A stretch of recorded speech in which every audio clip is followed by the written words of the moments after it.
बात है। एडेनिया के हरे भरे जंगलों में जानवरों का एक विविध समूह सौहार्दपूर्वक रहता था। उन्होंने एक घनिष्ठ समुदाय का गठन किया था, जहां शिकारी और शिकार शांतिपूर्वक सह अस्तित्व में रहते थे। उनमें ओली नाम का एक बुद्धिमान और आदरणीय उल्लू भी था, जिसके ज्ञान और मार्गदर्शन के लिए सभी उसका सम्मान और प्रशंसा करते थे। एक दिन जंगल में एक रहस्यमय महामारी फैलने लगी, जिसने सभी प्रकार के जानवरों को प्रभावित किया। भय और अनिश्चितता ने समुदाय को जकड़ लिया और वे मदद के लिए ओली के पास गए। बुद्धिमान उल्लू ने अपने साथी प्राणियों को बचाने के लिए इलाज की तलाश में परिश्रम पूर्वक बीमारी का अध्ययन किया। जैसे ही वो उत्तर खोज रहा था, ओली को टिमोथी नाम का एक प्राचीन औषधि विशेषज्ञ कछुआ मिला। टिमोथी औषधीय जड़ी बूटियों और उपचारों के अपने विशाल ज्ञान के लिए जाने जाते थे।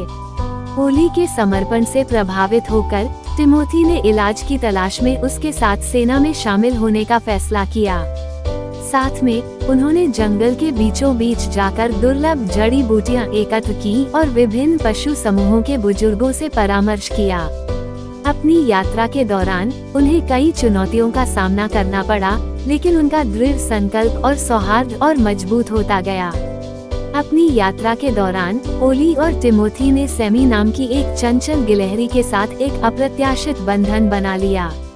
सैमी अपने छोटे आकार के बावजूद बहादुर और साधन संपन्न था, अक्सर मूल्यवान अंतर्दृष्टि प्रदान करता था और बुद्धिमान उल्लू और जानकार कछुए को उनके प्रयासों में सहायता करता था।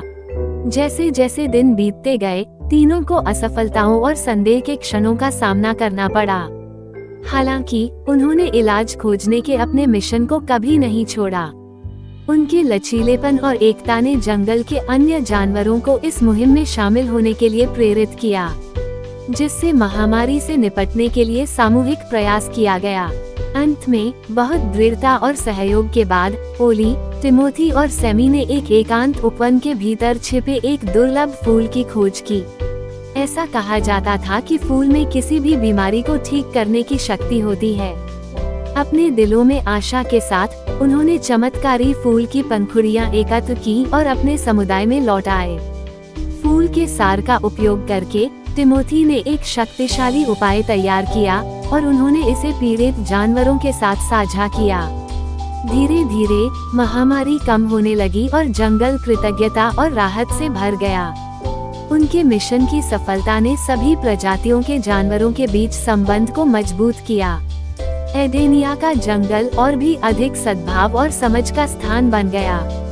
जानवरों ने एकता, करुणा और ताकत का मूल्य सीखा, जो विभिन्न समुदायों में पाया जा सकता है। ओली, टिमोथी और सैमी को नायक के रूप में सम्मानित किया गया, लेकिन उन्होंने विनम्रतापूर्वक अपनी सफलता का श्रेय टीम वर्क की शक्ति और मतभेदों को स्वीकार करने की इच्छा को दिया। बुद्धिमान उल्लू, ज्ञानी कछुआ और चंचल गिलहरी आशा के प्रतीक बन गए और जानवरों को याद दिलाया कि वे एक दूसरे का समर्थन करके किसी भी चुनौती को पार कर सकते हैं। उस दिन के बाद से एडेनिया के जानवर अपने द्वारा सीखे गए सबक को संजोते हुए सद्भाव में रहने लगे। उन्होंने अपनी विविधता और एकता की शक्ति का जश्न मनाया, ये जानते हुए कि जब वे एक साथ खड़े होंगे तो वे अपने रास्ते में आने वाली किसी भी प्रतिकूलता पर विजय पा सकते हैं। और इसलिए जानवरों की स्थायी भावना और उल्लू, कछुए और गिलहरी की बुद्धि के कारण जंगल फला फूला।